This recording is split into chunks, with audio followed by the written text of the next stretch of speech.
I set up a Google alert, if you know what I'm talking about, for the phrase Human Rights Commission. So every time the phrase Human Rights Commission is in a newspaper, it gets emailed to me.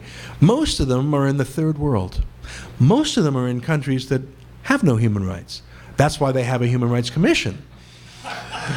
It's just like at the United Nations. The United Nations Human Rights Council is run by countries like Iran and China and Libya, precisely because they need to do something human rightsy, because they don't actually have real human rights, so they sure have to talk a good game. So most human rights commissions in the world actually are destroyers of human rights, and so it is in Canada. But even in the United States, they have human rights commissions. They're usually at the city level, and they don't have quite the powers that ours do.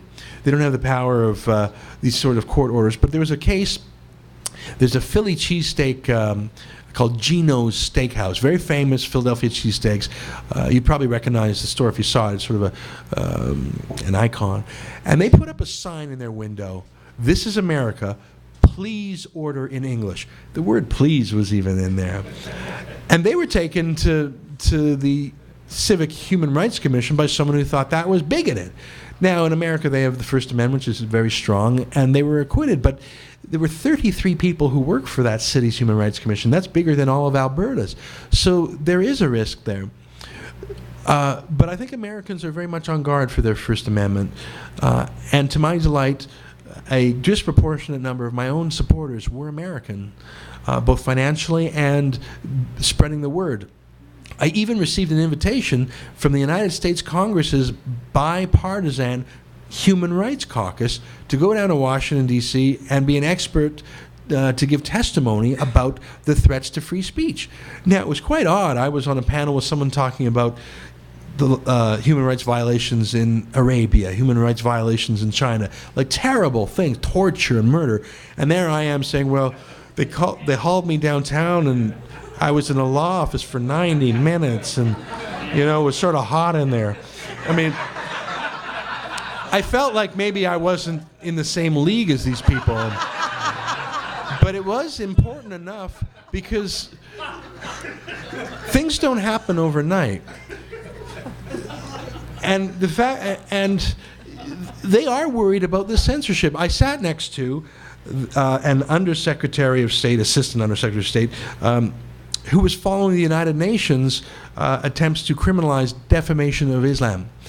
There's a group of nations called the Organization of the Islamic Conference. It's about 50 countries that are Muslim, and it's a big bloc in the United Nations, certainly bigger than the free Western democracies. And just in the last week or two, at the UN Human Rights Council, they passed a resolution criminalizing defamation of Islam.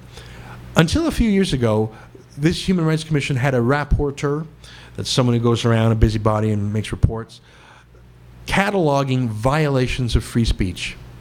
Now the United Nations Human Rights Council rapporteur does the opposite. He catalogs defamation of Islam, and the OIC has an observatory that basically is a full-time intelligence gathering. I wouldn't call it a spy network, but they're full-time gathering names of people who defame Islam. And that's another form of this lawfare, this soft jihad of lawfare. And it's a bizarre combination of folks who want to destroy our liberties from without and domestic politically correct people. I had a subscriber at the Western Standard. Her name was Barbara Finley. Some of you probably know about her. She's a lesbian lawyer activist here in town. She's so activist, she spells her name is with lowercase letters for some reason. It's a statement. When we published those Danish cartoons, Barbara Finley, before she even got the magazine, wrote to me in a huff canceling her subscription. And I wrote back to her and I said, "What the hell are you thinking? I'm just an infidel. I'll just have to pay a jizya tax. I'll be fine. You are an abomination. In Iran, homosexuals are executed. I mean, Stephen Harper looks like Liberace on gay rights compared to these guys. What are you doing?" And the discussion didn't go very well after that, but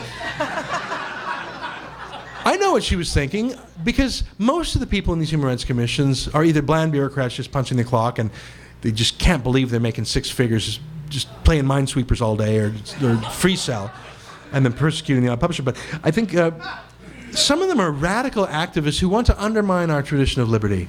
And they see radical Islam as the greatest counterweight to our Western tradition of liberty. And even if in the long run, Barbara Finley knows that she would be executed under Sharia law, in the short run, it's a coalition of convenience with those who would undermine our basic freedoms. And Barbara Finley, if it was a Catholic priest rather than a Muslim imam who went to the Human Rights Commission, and if in his complaint he cited chapter and verse of the New Testament rather than, as this imam did, chapter and verse of the Quran, she would react differently. She would say white patriarchy, and we would all know how to react. And Henry Morgenthaler's Humanist Association would react, and Judy Rebick would react, and everyone would react. But because there's a politically correct veneer when someone is Muslim, newcomer, speaks with an accent, we, in the interest of being polite and hospitable, don't say, whoa, there are some non-negotiables. Equality of men and women, nonviolent solutions to problems, fundamental freedoms. Come from everywhere around the world. Come and bring the best of your culture. But there are some things that are non-negotiable. And I regret that in this country, we're losing some of those basic freedoms. Look at Toronto, where the honor killing of Aqsa Parvez caused just a ripple. And I put it to you that there are too many infringements of our freedoms that are being done in the name of theocracy, that if it were a white pope doing it, would be stopped with full force. Imagine if there was a group of Christian countries that passed a law that it's illegal to blaspheme against Christianity. We would react with ridicule, that late-night talk shows would be full of it, just like they're full of poking fun at Scientology or anyone else. But radical Islam, I think, shuts people up out of the political correctness. For some reason, I was thinking about the movie Borat the other day. Just an awfully funny movie. It's terrible. And it's a really bad movie, but very funny. And what was Borat about? Borat was about someone who was so poorly behaved and so rude and so appalling, but the Americans he came into contact with were so friendly and so hospitable and so gentle to the other that they wouldn't smack him down. I mean, he would say just crazy things and they would keep a straight face and say, well, actually, Borat, that's not how we do it in America. We don't have a wedding sack that you grab a woman in. It was actually a beautiful story about how tolerant Americans were to such an idiot. I mean, it wasn't making fun of Americans. It was showing just how bloody patient they are, and they'll bend over backwards until their spines shatter. Borat was just a jokester, but Syed Sohrawardi, the complainant against me, is not a jokester. Mohammed Al-Masri, who took McLean's to the Human Rights Commission, is not a jokester. And so we should be less tolerant of them. Jacques Parizeau said 5 words on referendum night in 1995: money and the ethnic vote. It was true, by the way, but it was considered so racist and anti-Semitic that for the rest of his political career, there was an asterisk next to his name. Jacques Parizeau, racist. But we accept from some newcomers a bigotry that makes that pale by comparison, but it's a form of bigotry in itself, to the bigotry of the soft bigotry of low expectations. Oh, he's just a newcomer, so we can't hold him to the same standards. Oh, he's just a newcomer, so we can't demand the equality of men and women. No. Don't let those radicals speak for all Islam. We ran a letter to the editor of our magazine from Rawa Khalid, and it goes like this. I almost remember it verbatim. It was very short. I did not leave, her phrase, a Muslim hellhole to come to Canada to have Sharia law follow me across the sea. Why do Muslims and Arabs come to Canada? Economic opportunity? Sure. There's economic opportunity in other places too. Did they come here for the beautiful countryside and the friendly people? Yeah, maybe. But I think they came here actually for our freedoms. That's our true heritage, and that's our true identity.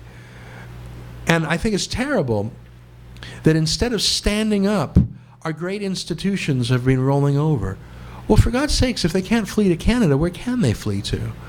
So I think we have to reclaim these ancient liberties.